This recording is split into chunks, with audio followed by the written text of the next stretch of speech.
Jadi di sini jelas Imam Ghazali membagi masalah hablum minallah 3 tingkatan. Paling tinggi robih, orang yang beruntung.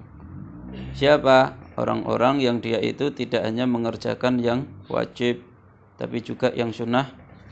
Tentu dengan meninggalkan maksiat, dosa. Kemudian salim, orang yang selamat, yang tengah-tengah. Dia yang hanya melakukan yang wajib dan meninggalkan yang haram, yang maksiat. Kemudian yang khasir tadi, orang yang rugi, yaitu orang yang meninggalkan kewajiban lagi bermaksiat. Lah dhewe mungkin ya panggah tengah, menuju tengah wae aja sampai khasir. Tapi bermaksiat aja ya maksiat, tapi kan menjalankan kewajiban, iya. Kadang sunnah, iya. Tapi ada maksiatnya, yuk.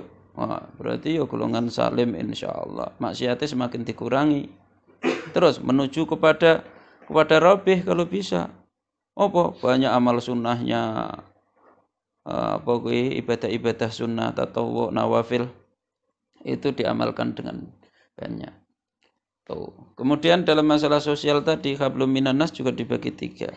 Digambarkan seperti malaikat, kemudian seperti jamadat, benda mati, kemudian seperti kalajengking, seperti hewan buas. Seperti malaikat itu orang yang selalu bersosial, dia itu memberi kebaikan. Dia tidak pernah peduli orang mau membelah seperti apa, pokoknya saya niat ingsun berbuat baik, berakhlakul karimah, karena itu perintah agama, karena itu perintah Allah, perintah Rasulullah.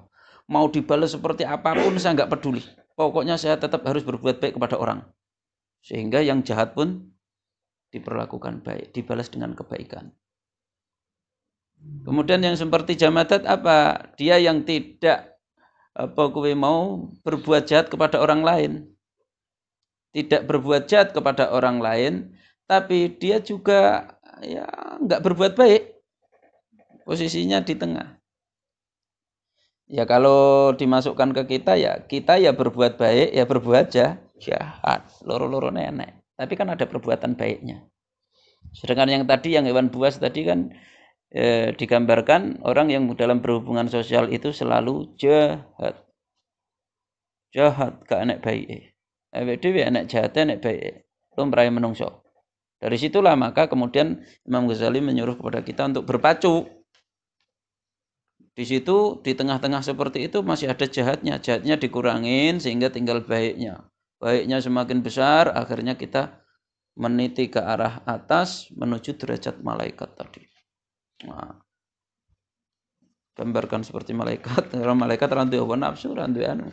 Sering digambarkan seperti itu kan. Wong sampai api aneh. Wih, atine koyo ati malaikat. Seperti itu gambaran dalam sosial. Jadi intinya ya kita posisi di tengah berpacu. Ada baiknya, ada jahatnya.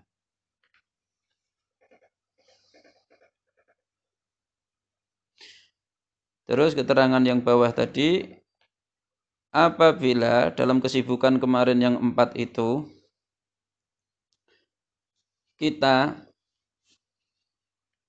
kalau misalnya dalam mengisi waktu dan hari-hari kita itu, kalau disimpulkan, lakukanlah apapun yang bermanfaat bagi dunia dan akhiratmu. Bagi dunia juga yang mendukung untuk keselamatan akhiratmu. Sehingga kamu mau sibuk apapun duniawi, tapi jangan berhenti di situ. Sambunglah kesibukan tadi untuk keselamatan duniamu. Saya pengen jadi orang kaya, saya pengen daftar haji, nyambung. Saya pengen jadi orang kaya, saya pengen bisnisnya saya berkembang banyak, biar nanti saya bisa menolong orang-orang yang membutuhkan. Biar saya bisa punya pekerja, saya bisa memberi pekerjaan kepada orang yang enggak punya kerja, meskipun sedikit terbatas. Nyambung akhirat, saya biar bisa nyumbang masjid dan seterusnya, kaya misalnya. Saya pengen punya pekerjaan bagus, punya penghasilan tetap, biar saya membahagiakan istri, anak, keluarga. Tanggung jawab juga. Biar saya menjadi orang yang tanggung jawab. Nyambung. Beda. Saya pengen bekerja keras, saya pengen jadi orang kaya, saya pengen pokoknya pol-polan mencari dunia, cari rezeki, nyari uang. Apa? Ben dadi wong sugih. Oh, nek wong sugih terhormat. Nek wong sugih uripe bisa santai, bisa enak, bisa foya-foya. Dunia tok itu. Mana sambungannya akhirat? Terus kalau yang hubungan sosial masih tersisa dari waktu, seandainya kamu berserawung, bergaul dengan manusia, di situ kamu angen-angen, kira-kira kamu itu akan membuat selamat enggak kepada agamamu. Kalau selamat, lanjutkan. Kalau enggak selamat, mundur. Hubungan sosial. Kalau kita bergaul dengan orang dan di sana kita selamat agama kita, ya silahkan. Bahkan seandainya mendapat manfaat, malah teruskan. Bergaul kepada orang soleh, bergaul kepada orang alim, berarti kita akan ketularan soleh alim. Teruskan. Bergaul kepada orang misalnya biasa-biasa saja, berarti ya jaga diri. Konco biasa dolanan, konco sekolah, konco kecil, ngobrol biasa. Iki kayak kurang manfaat, ya wes sewajarnya saja. Dah. Enggak seperti tadi orang alim ikuti terus, sanding terus. Bergaul kepada orang yang rusak agamanya. Kita kira-kira kalau ke sana selamat enggak agama kita? Apa malah ketut? Aku naik kumpul karo kae melok ketut-ketut. Ketut-ketut apa? Ya ketut-ketut beling. Malah meninggalkan sholat barang gara-gara koncoku ora sholat. Koncoku padha orang genah kabeh aku malah orang genah. Koncoku padha ora jilbaban, aku kok malah ya melu-melu ketut ora gelem jilbaban. Nah, berarti kamu jangan bergaul. Itu merusak agamamu. Bukan cuma dibatasi, berarti diputus. Tapi ini juga bukan batasan. Secara mutlak. Nek kamu bergaul kepada orang jahat, bajingan, teman yang misalnya ahli maksiat, kamu deketin, kok justru kamu yang bisa mempengaruhi dia sehingga dia bisa taubat, sehingga dia bisa semakin senang kepada kebaikan. Maksiatnya berkurang gara-gara untuk ceramahmu. Ya oralah pergaulan, ngobrol, ilmu sithik-sithik misalnya. Kok malah kamu yang mempengaruhi? Berarti silahkan. Malah justru kamu berperan besar dalam perubahannya. Tapi kok malah kamu yang terpengaruh? Rusak kowe. Nah, aslinya seperti itu. Kalau kita bukan pawang ular, ya jangan mendekat ke ular. Kamu dipatok. Karena kamu nggak bisa ilmu itu tentang pawang ular. Tapi kalau pawang ular mendekat ular, jauh selamat. Bahkan bisa memegangnya kan kayak. Sama. Kamu juga seperti itu dalam pergaulan aslinya. Kepada orang jahat loh ini ular. Maka jangan salahkan.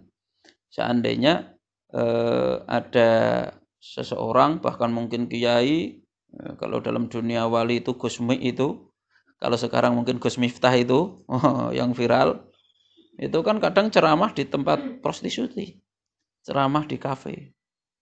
Ya jangan dibayangkan ceramah kayak gini, ceramahnya mungkin santai, soft kayaknya. Kalau dia seorang pawang, ya enggak apa-apa. Kelas awakmu, mlebu nang kafe ketot. Cukup metu mendem mabuk. Apa? Bukan pawang. Nah, makanya jangan seudon juga kepada orang saleh, orang alim misalnya. Apabila dia misalnya, kancane wong orang genah ngono, jarane wong saleh kok kancane orang genah. Loh, boleh jadi itu adalah dalam rangka mengobati, mentaubatkan. Yang mungkin kalau kita enggak mampu, enggak kuat. Seperti itu kalau hubungan. Lah nek wis sampe dhewe ora selamat, ya menyingkre. Bahasa Imam Ghazali di sini tadi suruh uzlah. Uzlah itu aslinya bukan kalau makna khusus ya seperti suluk. Makna khusus itu seperti kalau zaman dulu mengasingkan diri nang gua, nang hutan. Orang yang enggak ada orang di situ. Tapi makna secara umum adalah menjaga diri. Kalau rusak agama kita, mundur. Iki rusak tenan, aku ora kuat iki. Wis, putus, ditalak teman yang itu tadi. Hubungan sewajarnya saling sapa. Nongkrong bareng rusak aku. Aku orangnya enggak kuat misalnya. Ketut mesti. Uzlah dalam arti adalah menjaga diri, memberi jarak diri kita. Bukan kok nang omah terus ngono, ora maksudnya. Maksudnya jaga diri kita supaya tidak bergaul tadi. Nah, sampai di sini tapi dibahasakan uzlah ini ya makna khusus juga. Seandainya kita sedang sendiri dan di situ juga misalnya lamunan wasawis tadi was-was nang omah tapi malah pikirane ra genah tekon dindi, maksiat tekon dindi.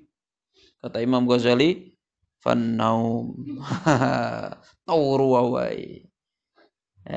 Kama qala Gus Bahak juga di akhir zaman ini bisa jadi tidur adalah suatu tirakatan yang teraman. Ngapa? Sebab nek melek kudu dosa, kudu maksiat terus. Melek kudu dosa maksiat terus, turu terus. Turu kan selamat, orang nek maksiat. Nah, itu juga salah satu keselamatan tidur. Makanya suruh tidur. Ya wis turu terus, ngono terusan. Nah, lah tidur kamu enggak ngaji, kuwi sama juga kamu melanggar, kamu maksiat kepada aturan, kamu maksiat kepada sesuatu yang lebih punya nilai tadi robih keberuntungan yang besar. Nah, tidur kan sekedar aman. Orang aman kan kapan diam aman. Supaya dapat badi yang melakukan suatu kebaikan. Rugi apabila ketut kepada keburukan. Aman diam di tengah, titik nol. Melek ijek ngrambyang pikirannya tekon tindi, ngorok turu. Itu juga salah satu diam lewat tidur. Maka di sini tadi dibahasakan lucu, seseorang agamanya selamat tapi dengan cara mengosongkan kehidupan alias ngorok. Gara-gara ngorok agamanya selamat.